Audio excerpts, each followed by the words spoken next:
The forest was supposed to be a peaceful escape from the noise of daily life, a place where I could clear my mind. I had no idea that it would become a fight for my life.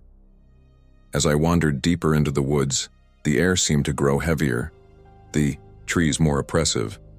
A sudden rustling in the brush caught my attention, but before I could react, a terrifying growl echoed through the clearing. I froze, heart hammering in my chest. The bear emerged from the underbrush, its eyes locked on mine, and before I could make a move, it charged. In that moment, every instinct screamed to run, but I had nowhere to go. Hello everyone, welcome to the channel. Before we dive into today's stories, I'd like to ask for your support by subscribing to the channel. Your subscription is very important to us, so please subscribe to stay updated with future stories. Also, leave a comment letting me know which city in the world you're watching from. Now, let's get into the first attack. David Wilson steered his weathered Subaru Outback along the winding road leading into Rocky Mountain National Park. The late afternoon sun cast long shadows across the asphalt, and the looming pines on either side seemed to close in as he approached the entrance. He'd made this drive countless times before, but today something felt different. A sense of unease crept over him as he rolled down his window to present his annual pass to the park ranger.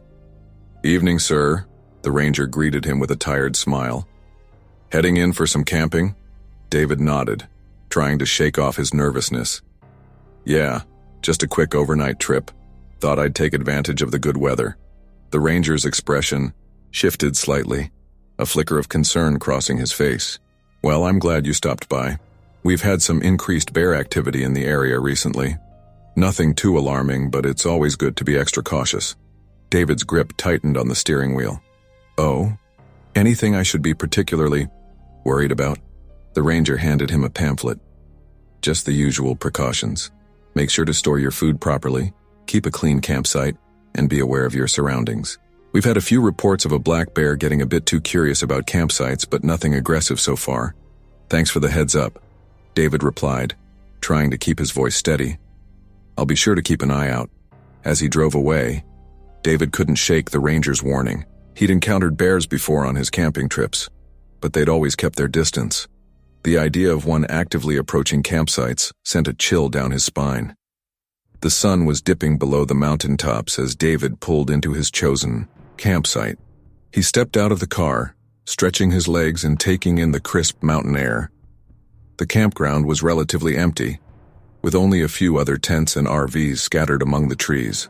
In the fading light, the familiar landscape took on an eerie quality, the shadows between the trees seeming deeper and more menacing than he remembered.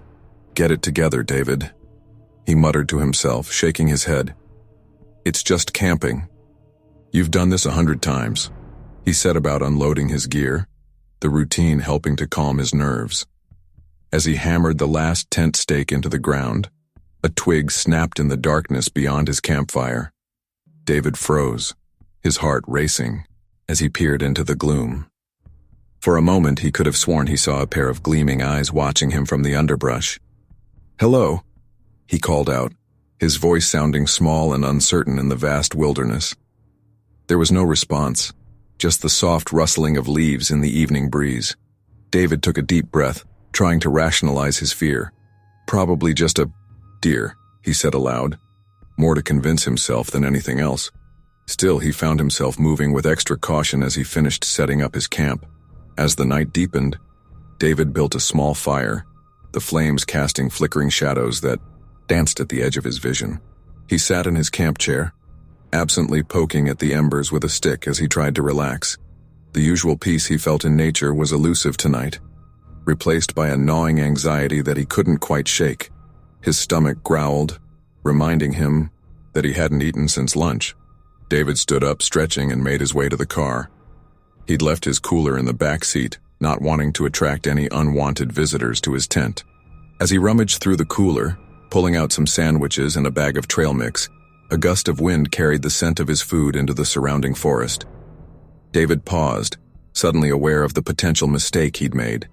He quickly gathered his food and slammed the car door shut, hurrying back to the safety of the firelight. As he ate, he couldn't shake the feeling that he was being watched. The hours ticked by, and despite his unease, Exhaustion began to set in. David yawned, considering whether to turn in for the night. The thought of sleeping in the tent, with only a thin layer of fabric between him and whatever might be lurking in the woods, made him hesitate. Maybe I'll just sleep in the car tonight, he mused aloud, glancing at the Subaru. It wouldn't be the most comfortable night's sleep, but it felt safer somehow. Decision made, David doused his fire and did a final check of his campsite, making sure everything was properly stored. He climbed into the back seat of his car, arranging his sleeping bag and pillow as best he could in the cramped space. As he settled in, he couldn't help but feel a bit foolish.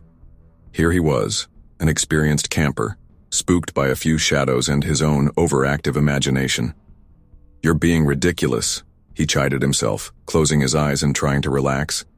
There's nothing out there that wasn't there on any other camping trip. But as David drifted off to sleep, the events of the day played through his mind. The ranger's warning, the snapping twig, the gleaming eyes in the darkness. It all swirled together in a miasma of unease. In that hazy space between wakefulness and sleep, his ears strained to catch any unusual sounds from the world outside. His car. Just as he was about to succumb to exhaustion, a sound cut through the night, a low guttural growl that made David's blood run cold. His eyes snapped open, suddenly wide awake. He held his breath, listening intently, praying that it had been a dream, or his imagination playing tricks on him. The growl came again, closer this time. Unmistakably real. David's heart pounded in his chest as he slowly sat up, peering out the car windows into the inky blackness beyond. The moonlight filtered through the trees, casting strange, shifting patterns on the ground, but he couldn't see anything moving out there. "It's okay," he whispered to himself, his voice trembling. "You're safe in the car. Whatever it is, it can't get to you in here." But even as he said the words, David knew they weren't true. The growl he'd heard wasn't the sound of some small forest creature. It was something big, something powerful, something that could very well be the bear the ranger had warned him about. David fumbled for his phone, his hands shaking as he tried to turn on the flashlight. The beam cut through the darkness, illuminating a small circle of the forest floor. He swept it back and forth, searching for any sign of movement, any reflection of eyes in the undergrowth. For a moment, all was still. Then, just at the edge of the light's reach, something moved. A massive dark shape shifted between the trees, far larger than any bear David had ever seen before. He caught a glimpse of shaggy fur, of muscles rippling, beneath a powerful frame of claws that could tear through metal as easily as paper. The reality of his situation crashed down on David like a physical weight. He was alone in the wilderness, trapped in a vehicle that suddenly felt as fragile as an eggshell, face to face with one of nature's most formidable predators. As the bear moved closer, its eyes reflecting the beam of his flashlight, David realized that his weekend getaway had just become a fight for survival. The night stretched before him, long and terrifying, filled with the promise of dangers he had never truly appreciated before. As he sat there, paralyzed with fear, David Wilson understood that his ordeal was only just beginning. David's eyes snapped open, his heart pounding in his chest. For a moment he was disoriented, unsure of where he was or what had woken him. Then it all came flooding back, the campsite, the warnings, the growls in the night. He'd dozed off at some point, exhaustion finally overcoming his fear. The interior of the car was pitch black, the moonlight obscured by clouds. David fumbled for his phone, desperate for some light, when he heard it, a sound that made his blood run cold. Scraping metal like nails on a chalkboard coming from the driver's side door. "No, no, no," David whispered, his voice barely audible even to himself. He tried to convince himself it was just the wind, or a branch scraping against the car, but deep down he knew better. The scraping intensified, accompanied by heavy breathing and low growls. David's trembling fingers finally found his phone. He turned on the flashlight, illuminating the interior of the car. What he saw made him freeze in terror. Massive claws were tearing through the car door, peeling back the metal like it was tin foil. As David watched, paralyzed with fear, the door bulged inward, distorting under the immense strength of whatever was on the other side. With a final, ear-splitting screech of tortured metal, the door gave way. David's flashlight beam fell upon a sight that would haunt him for years to come. The enormous head of a black bear pushing through the opening, its teeth bared in a savage snarl. The bear's hot, rancid breath filled the car as it forced its way inside. David pressed himself against the opposite door, his mind racing. He'd always thought of black bears as being smaller, less aggressive than their grisly cousins. But the creature forcing its way into his car was a behemoth, its shoulders barely fitting through the mangled door frame. "Stay calm," David muttered, to himself, remembering the countless bear safety videos he'd watched. "Make yourself big. Make noise. Don't run." But as the bear's massive head swung towards him, eyes gleaming with predatory intent, all of that advice fled from David's mind. This wasn't a curious bear looking for an easy meal. This was an apex predator that had just found its prey.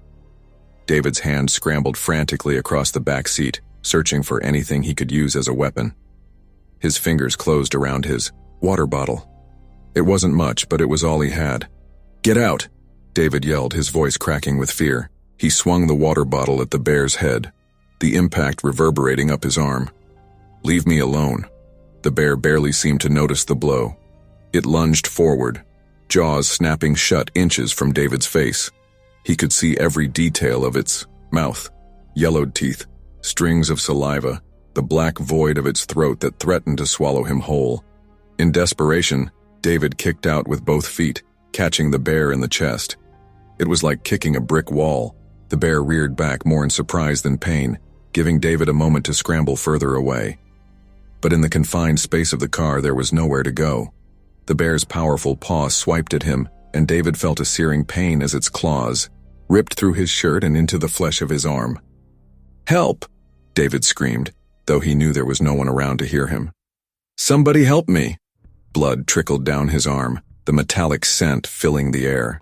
The bear's nostrils flared, and it lunged forward again with renewed ferocity. David kicked at the bear's head with all his might, his foot connecting solidly with its snout. For a brief moment their eyes locked. David's wide with terror, the bear's burning with a primal fury that saw him as nothing but prey. In that moment, David understood with crystal clarity that he was fighting for his life. This wasn't a cautionary tale about storing food properly or making noise on the trail. This was nature in its rawest, most brutal form, and he was woefully unprepared.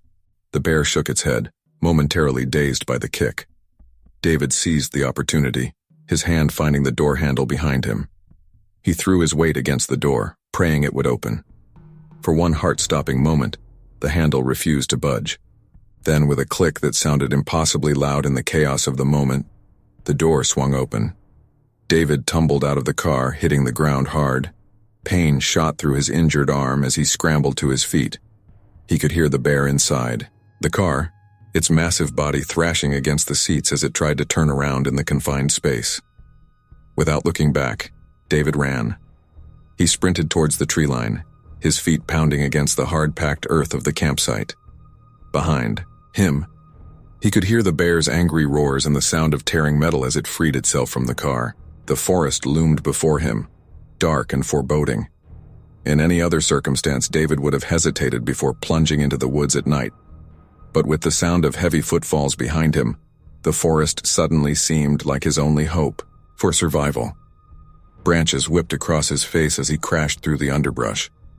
David ran blindly, with no thought of direction or destination. His only goal was to put as much distance between himself and the bear as possible. The sound of splintering wood told him the bear was gaining ground. It moved through the forest with a speed and agility that seemed impossible for a creature of its size. Each labored breath David took felt like it might be his last. His foot caught on a root, sending him sprawling to the forest floor. David's heart seized with terror as he heard the bear's huffing breaths drawing nearer. He scrambled to his feet, ignoring the fresh cuts and bruises from his fall. As he ran, David's eyes darted frantically from tree to tree, searching for one sturdy enough to climb. Most of the pines were too tall, their lowest branches far out of reach. Then through a gap in the trees he spotted it, an old oak, its gnarled branches reaching out like lifelines. With a burst of speed born of pure desperation, David sprinted for the tree. He could feel the bear's presence behind him, So close. He was sure he could feel its hot breath on his neck. David leapt for the lowest branch, his hand slipping on the rough bark. For one terrible moment he thought he would fall, imagining the bear's teeth closing around his leg. But somehow, driven by adrenaline and the will to survive, he managed to pull himself up. He didn't stop climbing until he was a good 20 feet off the ground. Only then did he look down, his chest heaving as he fought to catch his breath. The bear circled the base of the tree, its massive head tilted up towards him. In the moonlight that now filtered through the canopy, David could see the full size of the creature. It was enormous, far larger than any black bear he'd ever seen or read about. Its shoulders were hunched, powerful muscles rippling beneath its shaggy coat as it paced around the tree. "Go away," David pleaded, his voice hoarse. "Please, just go away." But the bear showed no signs of leaving. It rose up on its hind legs, its claws scoring deep gouges in the bark of the oak. The tree shuddered with the impact, and David clung tighter to his branch, praying it would hold. As the initial surge of adrenaline began to fade, David became acutely aware of his injuries. His arm throbbed where the bear's claws had raked across it, and he could feel blood soaking into the torn fabric of his shirt.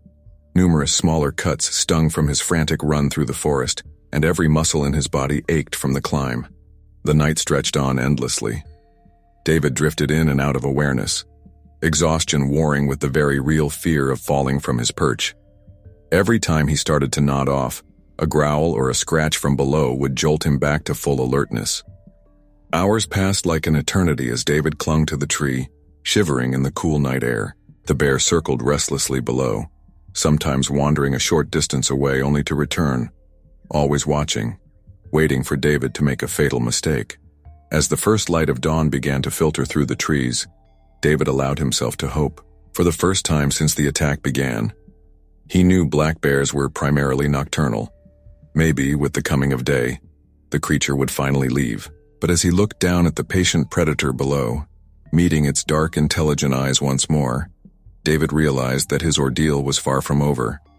Whether he survived this encounter or not, he knew with chilling certainty that he would never look at the wilderness the same way again. As the first rays of sunlight pierced through the canopy, David's eyes fluttered open. He was stiff, sore, and chilled to the bone from spending the night clinging to the oak tree. For a moment he wondered if the entire ordeal had been a nightmare. But the throbbing pain in his arm and the dried blood on his shirt were stark reminders of the reality he faced. Cautiously, David peered down at the base of the tree. His heart skipped a beat when he saw no sign of the bear. Had it finally given up and left? "Hello?" he called out weakly, his voice hoarse from hours of disuse. The forest remained silent, save for the gentle rustling of leaves in the morning breeze. David took a deep breath, wincing as his muscles protested. He knew he couldn't stay in the tree forever. Slowly, carefully, he began to make his way down, every movement deliberate and measured. As his feet touched the ground, David's legs nearly buckled beneath him. He leaned against the trunk of the oak, taking in his surroundings. The forest looked different in the daylight, less menacing, but no less alien. He had no idea how far he'd run from his campsite or in which direction. "Okay, David," he muttered to himself. "Think. What's the first thing to do?" Survival training kicked in. Find water, find his way back to civilization. But first, he needed to tend to his wounds. David carefully peeled back the torn sleeve of his shirt, revealing the angry red gashes left by the bear's claws.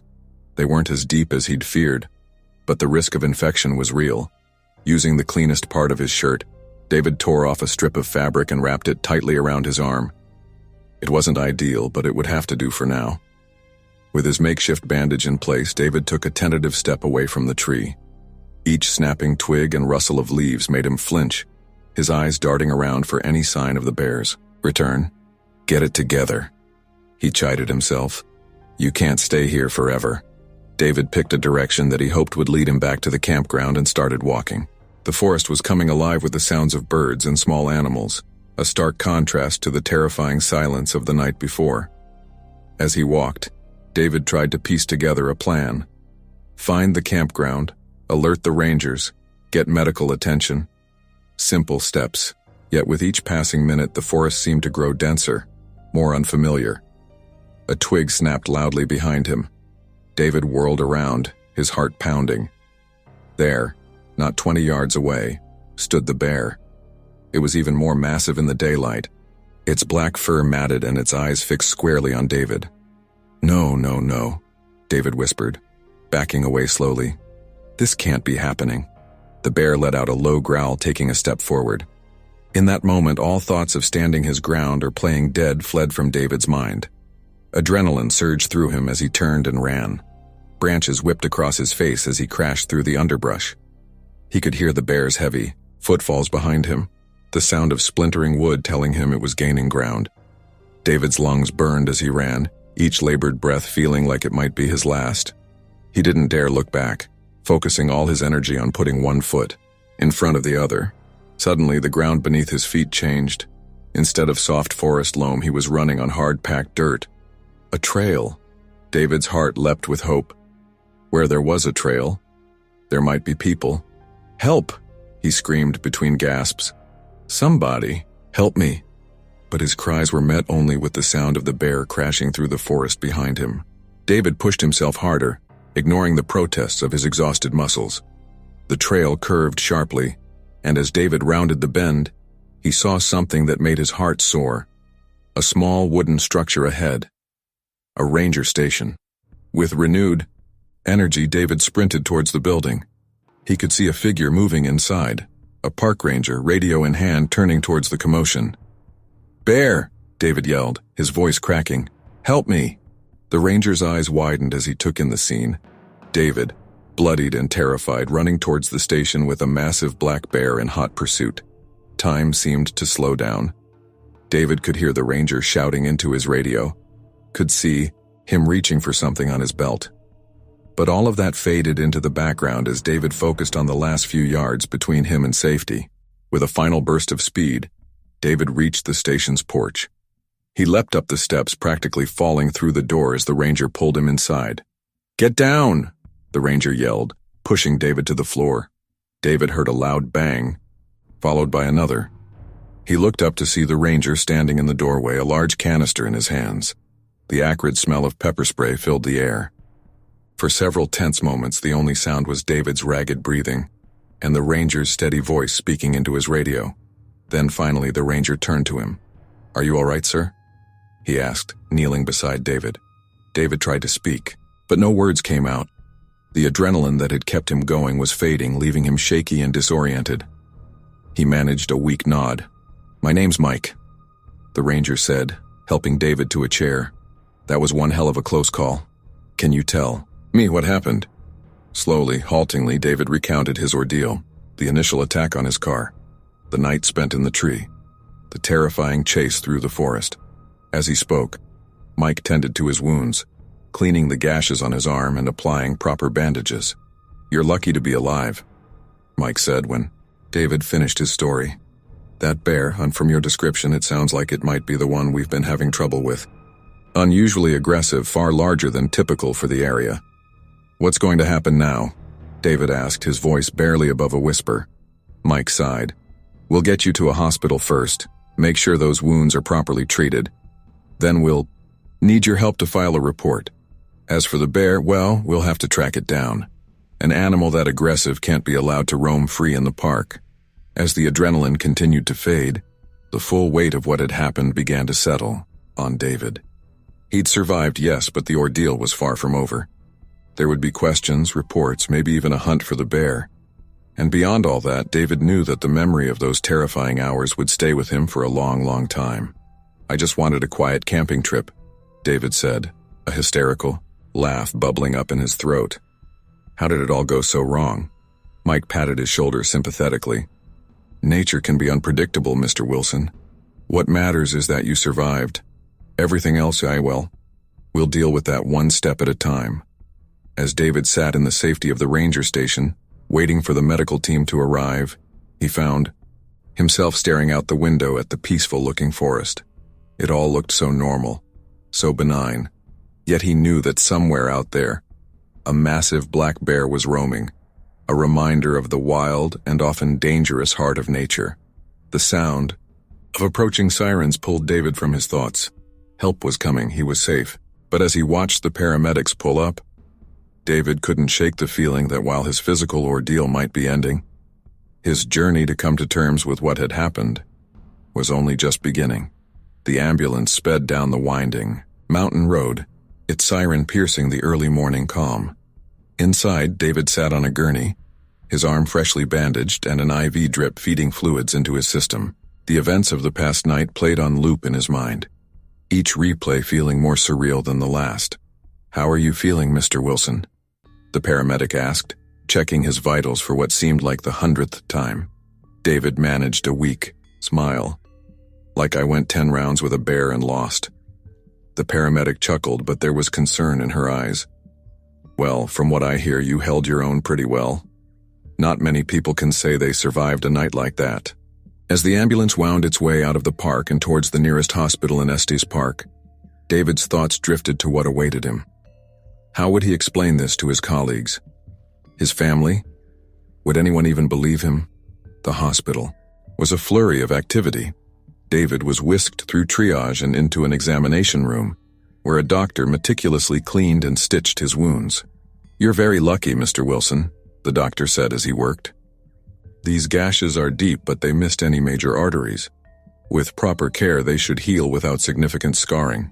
David nodded absently, his mind elsewhere. "When can I leave?" The doctor raised an eyebrow. "Eager to get back out." "There, are we?" "No," David said quickly, perhaps too quickly. I need to go back to my campsite. My car, my belongings, I'm afraid that will have to wait," the doctor replied. "We need to keep you under observation for at least 24 hours. Risk of infection, you understand. Plus, I'd like you to speak with one of our counselors. An experience like this can be traumatic." David wanted to argue, but exhaustion was catching up with him. He sank back into the hospital bed, letting the doctor finish his work in silence. Hours passed in a haze of fitful sleep and interruptions from nurses checking his condition. When David finally fully awoke, pale afternoon light was streaming through the hospital room window. He blinked, disoriented, before the memories came flooding back. A knock at the door jolted him fully awake. "Come in," he called, his voice hoarse. To his surprise, it was Ranger Mike who entered, looking slightly out of place in the sterile hospital environment. "Mr. Wilson?" Mike greeted him with a nod. "How are you feeling?" David shrugged, then winced at the movement. "I've been better." "What brings you here?" Mike pulled up a chair beside the bed. "I wanted to check on you, first of all, but I also need to get your official statement about what happened. Park protocol, you understand." For the next hour, David recounted his ordeal in painstaking detail. Mike listened intently, jotting notes in a small pad. "This matches what we found at your campsite," Mike said when David finished. "Your car, well, it's pretty torn up. We've had it towed to a local garage for now." David's heart sank. "How bad is it?" Mike's expression was grim. "Bad enough. The driver's side door is practically ripped off its hinges. Interior's a mess. To be honest, Mr. Wilson, it's a miracle. You made it out alive." A chill ran down David's spine as the reality of his narrow escape truly sank in. "What about the bear?" he asked. "Have you found it?" Mike shook his head. "Not yet. We've got teams out tracking it, but so far no luck. It's like it vanished into thin air after your encounter." David's hands clenched the hospital sheets. The idea that the bear was still out there, possibly stalking other unsuspecting campers, made him feel sick. "I need to see it," David said suddenly. "My campsite, my car, I need to see it for myself." Mike looked hesitant. "I'm not sure that's a good idea, Mr. Wilson. You've been through a lot and—" "Please," David interrupted. I need to make it real. Right now it all feels like some horrible dream." After a moment's consideration, Mike nodded. "All right. I'll speak with your doctor. If they clear you, I can take you there tomorrow morning." The next day dawned clear and crisp, a beautiful Rocky Mountain morning that seemed to mock the horror of 2 nights before. True to his word, Ranger Mike arrived to pick David up from the hospital.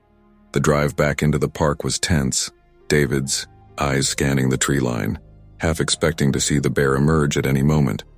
As they pulled into the campground, David's breath caught in his throat. Yellow police tape cordoned off his campsite, fluttering in the breeze. And there, in the center of it all, was his car. "Oh my God," David whispered as he got out of the ranger's truck. His Subaru was almost unrecognizable. The driver's side door hung at an odd angle, deep claw marks scoring the metal. The interior was a chaos of torn upholstery and shattered plastic. David approached slowly, as if in a trance. He reached out, running his fingers along the jagged tears in the metal. "It really happened," he murmured. "It wasn't a dream." Mike stood beside him, his expression somber. "I'm sorry, Mr. Wilson. I know this must be difficult to see." David nodded, unable to form words. The sight of his mangled car sent a fresh wave of panic through him, the memories of that terrifying night flooding back with vivid clarity. As they stood there, a small group of hikers passed by, their excited chatter dying down as they noticed the scene. David could hear them whispering, catching fragments of conversation. "Bear attack. Lucky to be alive. Must have been terrifying." One of the hikers, a young woman with a camera around her neck, approached cautiously. "Excuse me," she said, addressing Mike. "We heard there was a bear attack here. Is it true?" Mike nodded, his expression guarded. "There was an incident." "Yes. But everything's under control now. The park is still safe for visitors, as long as proper precautions are taken." The woman's eyes widened as she looked at the car, then at David. Recognition dawned on her face. Were you the one who was attacked?" David felt a surge of emotions. Fear, embarrassment, a strange sort of pride at having survived. But mostly, he felt exposed, vulnerable. He opened his mouth to respond, but no words came out. Mike stepped, and smoothly. "I'm afraid we can't discuss the details of an ongoing investigation. Now, if you'll excuse us." As the hikers moved on, their excited whispers fading into the distance, David turned to Mike. "Is that how it's going to be?" he asked. "People gawking, treating it like some kind of tourist attraction?" Mike sighed. "It'll die down eventually, but for now, well, it's not every day something like this happens. People are curious." David nodded, feeling a deep sense of isolation settling over him. How could he explain what he'd been through to people who saw it as nothing more than an exciting story to tell their friends? As they prepared to leave the campsite, David took one last look at his ruined car, at the beautiful forest that now held such terror for him. The morning sun filtered through the trees, casting dappled shadows on the ground. It was a scene he'd admired countless times before, but now it felt alien, threatening. "Ready to go?" Mike asked gently. David took a deep breath, steeling himself. "Yeah," he said. "Let's go." As they drove away, David couldn't shake the feeling that he was leaving a part of himself behind. The carefree camper who had arrived just days ago was gone, replaced by someone more cautious, more aware of the wild's capacity for both beauty and danger. The forest receded in the rearview mirror, peaceful and innocuous once more, but David knew that somewhere in those woods, a massive black bear still roamed, and with that knowledge came the certainty that he would never look at the wilderness the same way again. David sat in the small, cluttered office of the local sheriff, his fingers absent-mindedly tracing the bandages on his arm. Sheriff Tom Hanson, a burly man with a salt-and-pepper mustache, leaned back in his creaking chair, his eyes narrowed as he reviewed the incident report. "So, Mr. Wilson," the sheriff began, his tone neutral but tinged with skepticism, "you're saying a black bear, significantly larger than average, attacked your car while you were sleeping inside, pursued you through the forest, and kept you treed for hours?" David nodded, a knot forming in his stomach. He'd rehearsed this story countless times in his head, but saying it out loud to an official figure made it sound almost unbelievable. "That's correct," David affirmed, trying to keep his voice steady. "I know it sounds incredible, but I swear every word is true." Sheriff Hanson's eyebrows furrowed. He picked up a few photos from his desk, images of David's mangled car, and studied them closely. "I've seen my fair share of bear encounters, Mr. Wilson," the sheriff said slowly. "But this is something else entirely. The damage to your vehicle is extensive, far more than what we typically see from curious bears looking for food." David leaned forward, a spark of hope igniting. "So you believe me?" The sheriff's expression remained impassive, I believe something happened to you in your car out there. But a bear of the size you're describing, that's outside anything we've ever documented in this area. David's heart sank. He pulled out his phone, desperately scrolling through his gallery. I must have some photos, some evidence, he muttered, more to himself than to the sheriff. But as he flipped through image after image, his frustration grew. There were plenty of photos from before the attack, scenic shots of the campsite, selfies by his car, but nothing from that terrifying night or the aftermath. In his panic and the rush to the hospital, he hadn't thought to document anything. Is this going to be a problem? David asked, looking up from his phone. I mean, for insurance purposes or if there's an investigation? Sheriff Hansen sighed, rubbing his temples. Look, Mr. Wilson, I'm not saying I don't believe you had an encounter out there, but without solid evidence, this is going to be a tough sell. We'll file the report, but, well, let's just say it might raise some eyebrows. David left the sheriff's office feeling deflated. As he walked down the main street of Estes Park, he couldn't shake the feeling that he was being watched. Whispers seemed to follow him, and he caught snippets of conversation from locals and tourists alike. The guy from the bear attack, probably just got drunk and crashed his car, making it all up for attention. Feeling overwhelmed, David ducked into a small diner, hoping to escape the curious stares and find some comfort in a hot meal. As he slid into a booth, a middle-aged waitress approached, her name tag reading, Darlene. What can I get for you, hun? She asked, then paused, her eyes widening slightly. Say, aren't you the fella from the news? The one who had that run-in with the bear? David winced internally but nodded. Yeah, that's me. Darlene's expression softened with sympathy. Must have been terrifying. Don't you worry about what some folks are saying. We get all types around here, but most of us know the wilderness ain't no joke. Her kindness, unexpected and genuine, brought a lump to David's throat. Thanks, Wynn, he managed. I'll just have a coffee for now. As Darlene walked away, David pulled out his phone again, this time opening his browser. He hesitated for a moment, before typing Estes Park bear attack into the search bar. The results made his heart sink. While there were a few straightforward news reports about an alleged bear encounter, the comment sections were filled with skepticism and outright mockery. One local news site had even run a poll. Do you believe the bear attack story? The results were not in his favor. David was so engrossed in his phone that he barely noticed when Darlene returned with his coffee.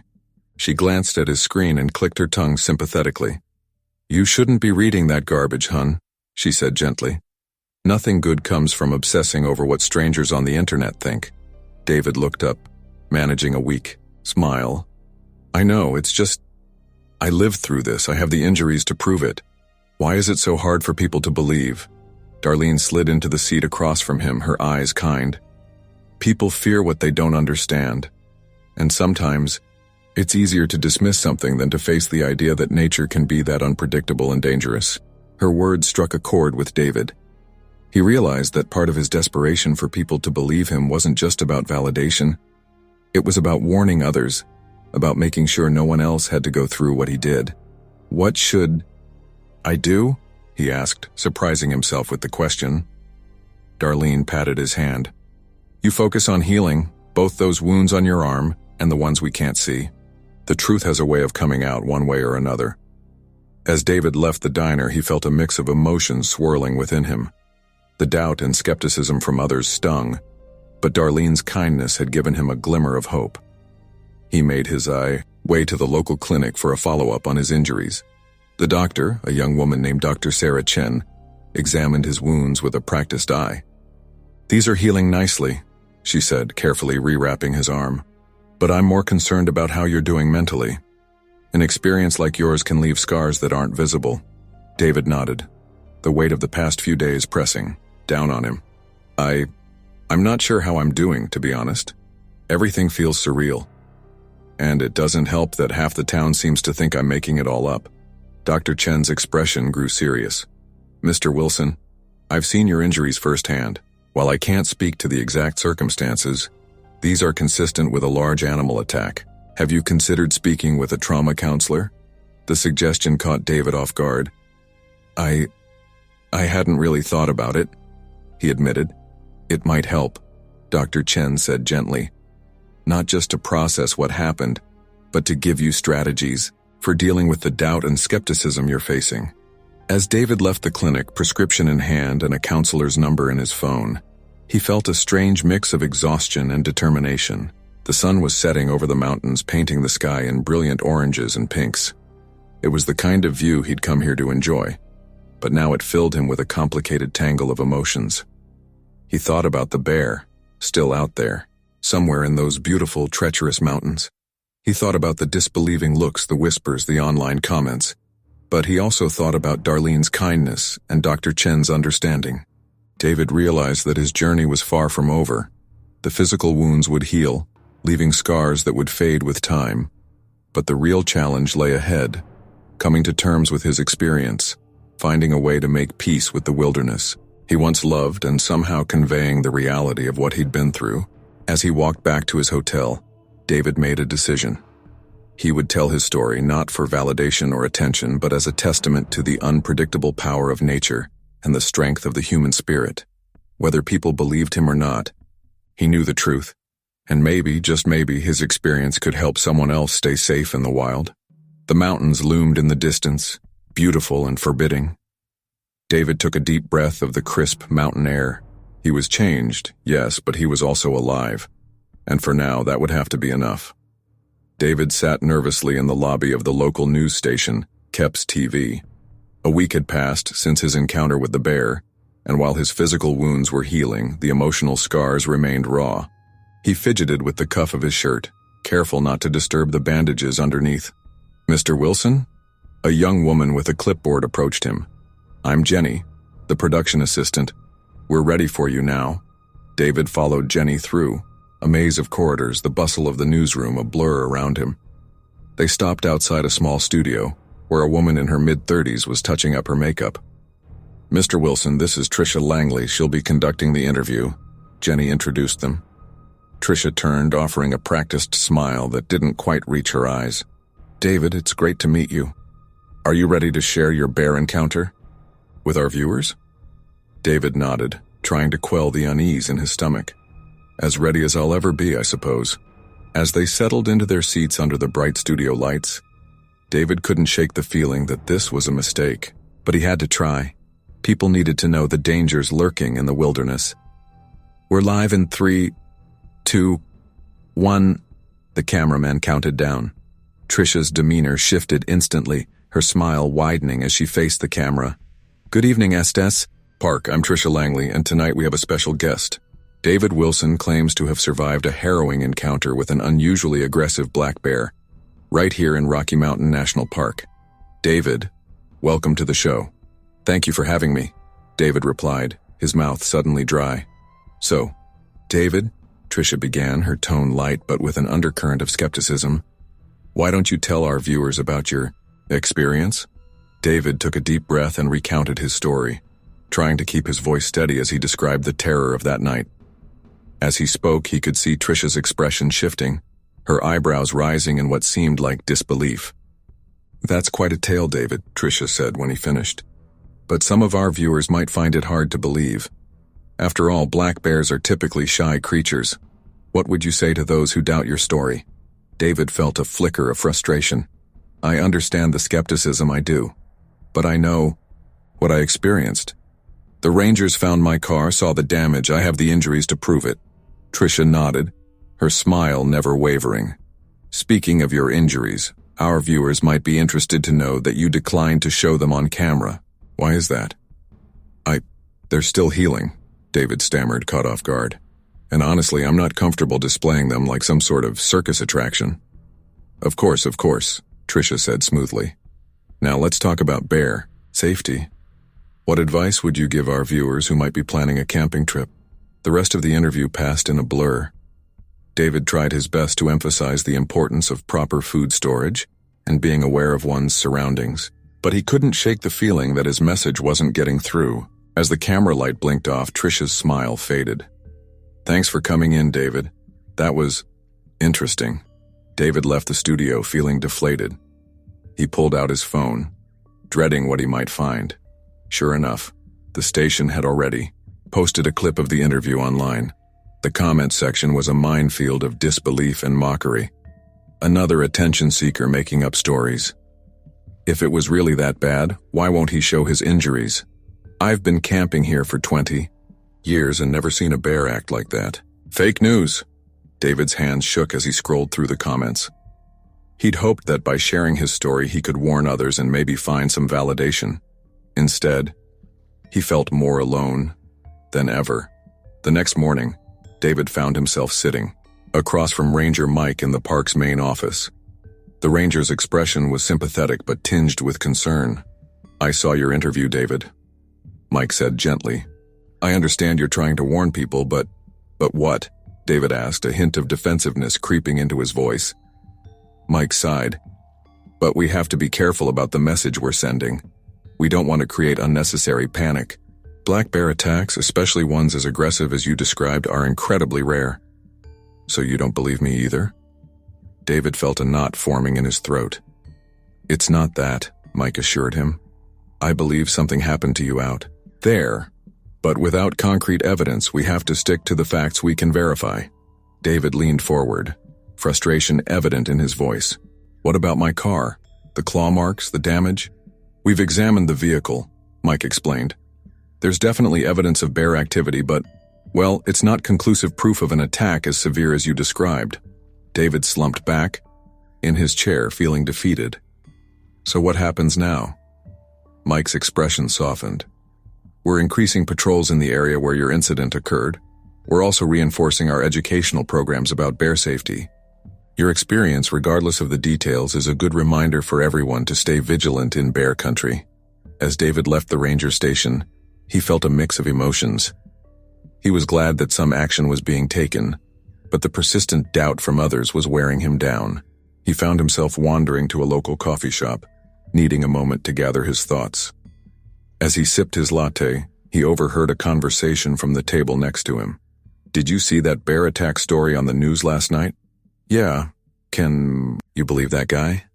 Probably just got drunk and crashed his car." "I know, right? People will do anything for their 15 minutes of fame." David's grip tightened on his cup. He wanted to turn around, to defend himself, to make them understand. But what was the point? They'd probably just laugh him off like everyone else. As he left the coffee shop, David's phone buzzed with a notification. It was an email from a local blogger who ran a site dedicated to outdoor adventures in the Rockies. The subject line read, "Your bear encounter. Interest in an interview?" David hesitated, his finger hovering over the delete button. Part of him wanted to put this all behind him, to stop trying to convince people of what he knew to be true. But another part, the part that still woke up in cold sweats reliving that night, knew he couldn't stay silent.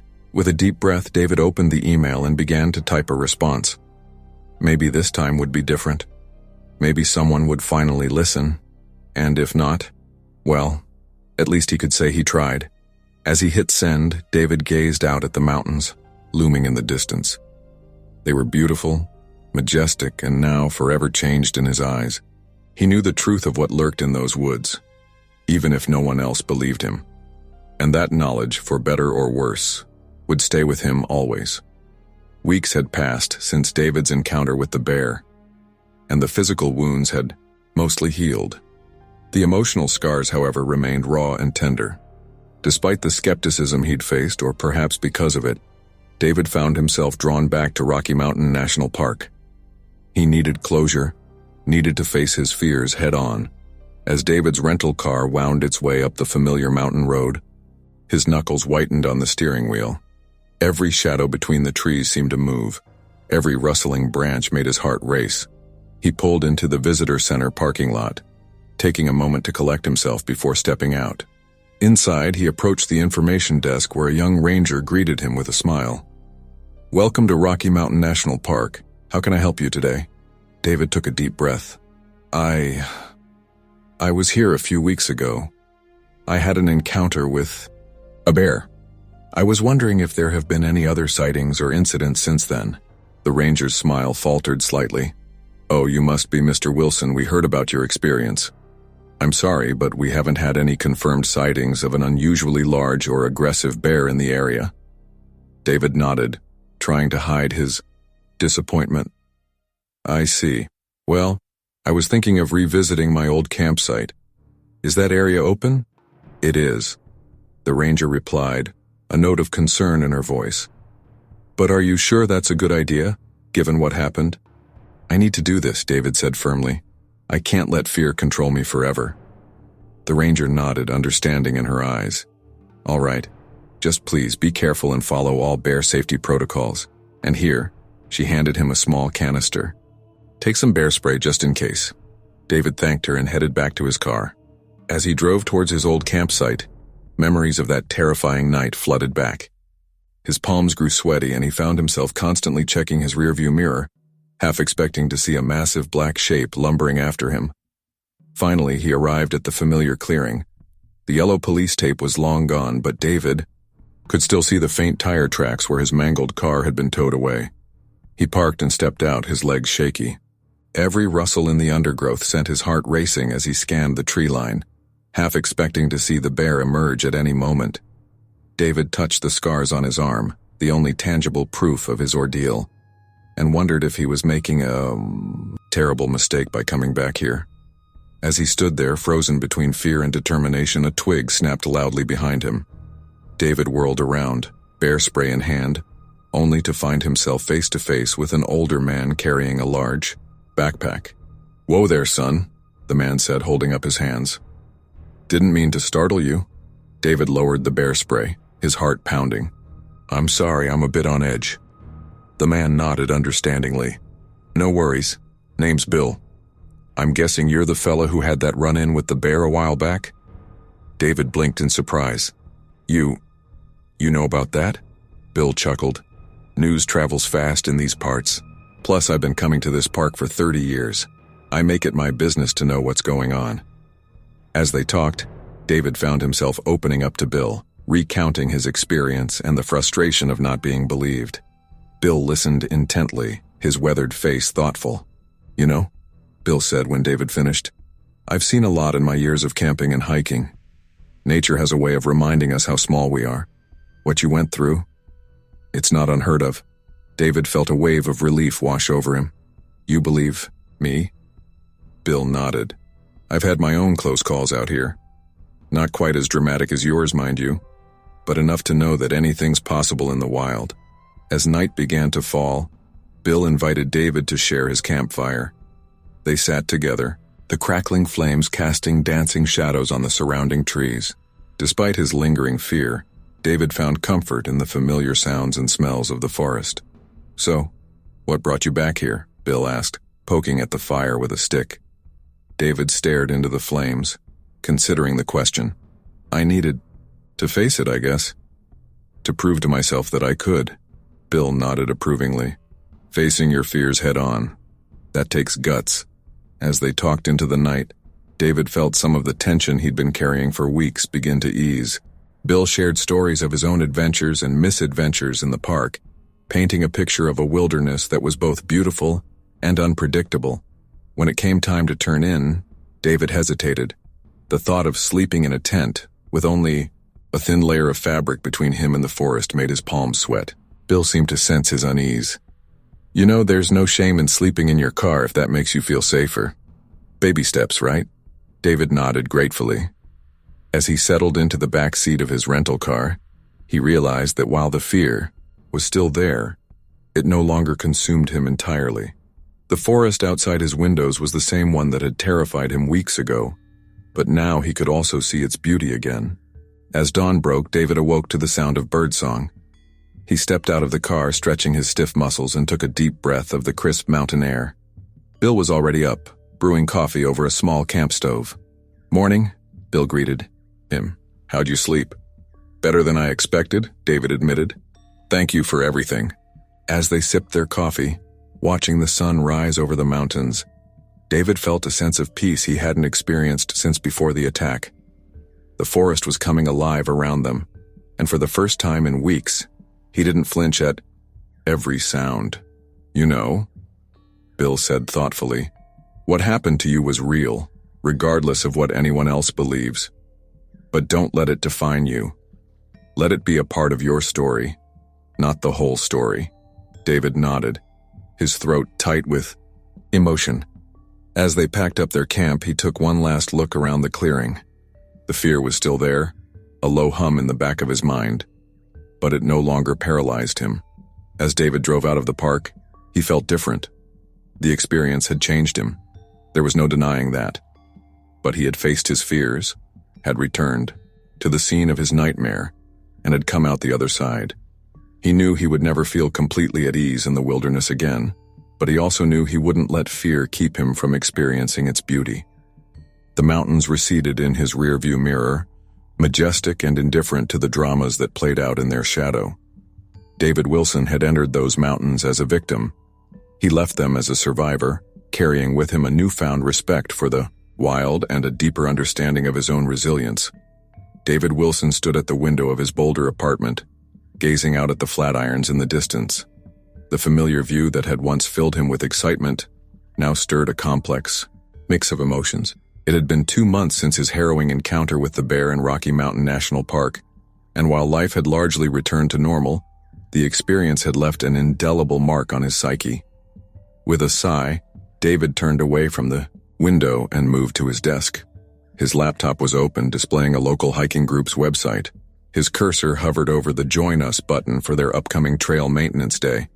Before the attack, he would have signed up without hesitation. Now his finger trembled slightly as he considered the implications. "Come on, David," he muttered to himself.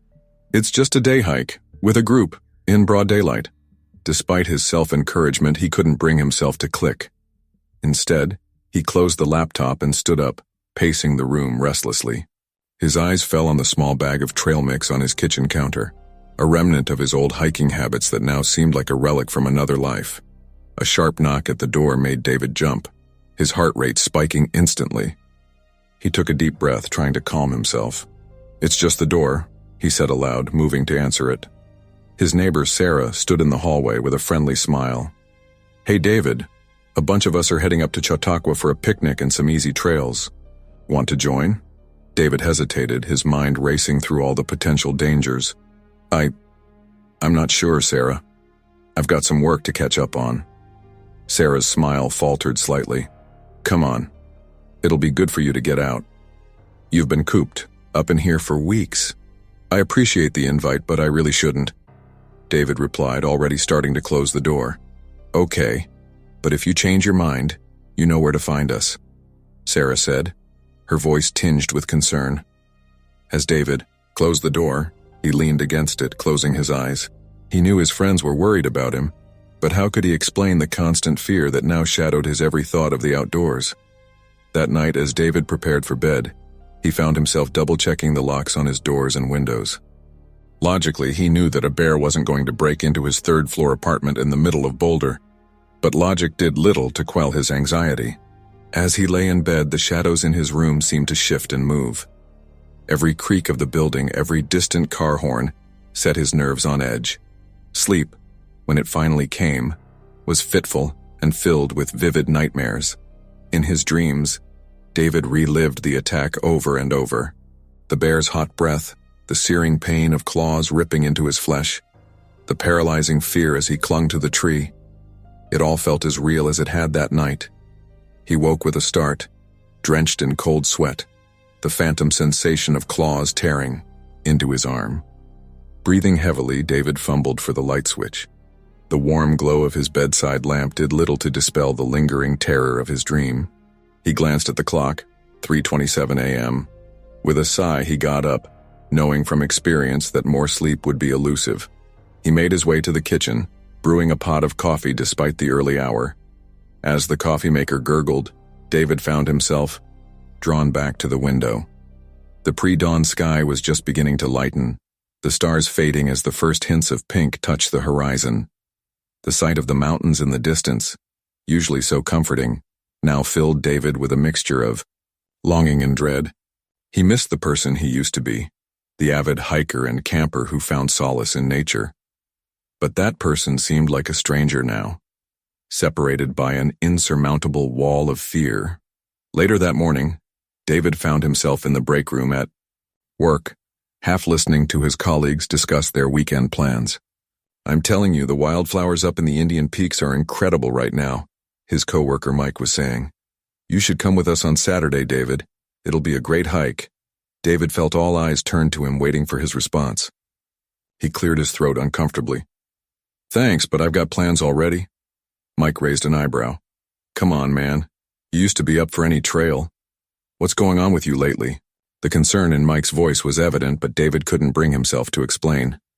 How could he make them understand the terror that gripped him at the mere thought of being back in the wilderness? I'm not feeling up to it," David mumbled, quickly excusing himself from the room. That evening, in an attempt to reconnect with his old passion, David found himself watching a nature documentary about black bears.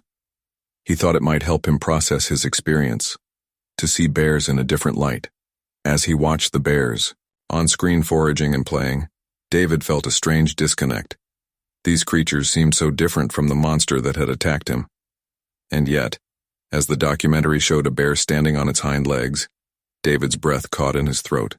His hand unconsciously moved to the scars on his arm, tracing the raised lines that served as a constant reminder of his ordeal. The narrator's voice droned on about bear behavior and habitat, but David was lost in his own thoughts.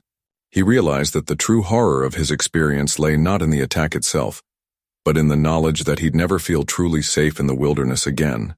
The unpredictability of nature, once exhilarating, now felt like a constant threat. Switching off the TV, David sat in the darkness of his living room, contemplating his situation. He knew he needed help, that this fear was controlling his life in unhealthy ways. With a deep breath, he reached for his phone and pulled up the number for the trauma counselor Dr. Chen had recommended. As he dialed, David felt a mix of apprehension and hope. He knew the road ahead would be challenging, but for the first time since the attack, he felt ready to face it. "Hello," he said when the receptionist answered, his voice stronger than he expected. "I'd like to schedule an appointment." After setting up his first therapy session, David felt a small weight lift from his shoulders. He walked back to the window, looking out at the mountains that had once been his playground. They were still beautiful, still majestic, but now they held a complexity he was only beginning to understand. He knew he might never be the same carefree hiker he once was. The bear attack had changed him, had shown him a side of nature he couldn't unsee. But as he stood there, watching the last light of day paint the flatirons in shades of gold and purple, David made a promise to himself. He would work through this fear. He would find a way to reconcile the beauty and the danger of the wilderness. And someday, perhaps not too far in the future, he would stand on a mountain trail again, older and wiser, but no longer paralyzed by the memory of that terrifying night. As darkness fell over Boulder, David turned away from the window with a newfound sense of determination. The lingering fear was still there, a constant companion he might never fully shake. But for the first time in months, it didn't feel insurmountable. One step at a time, he would reclaim his life and his love for the outdoors. The journey ahead would be challenging, but David Wilson was ready to face it head on.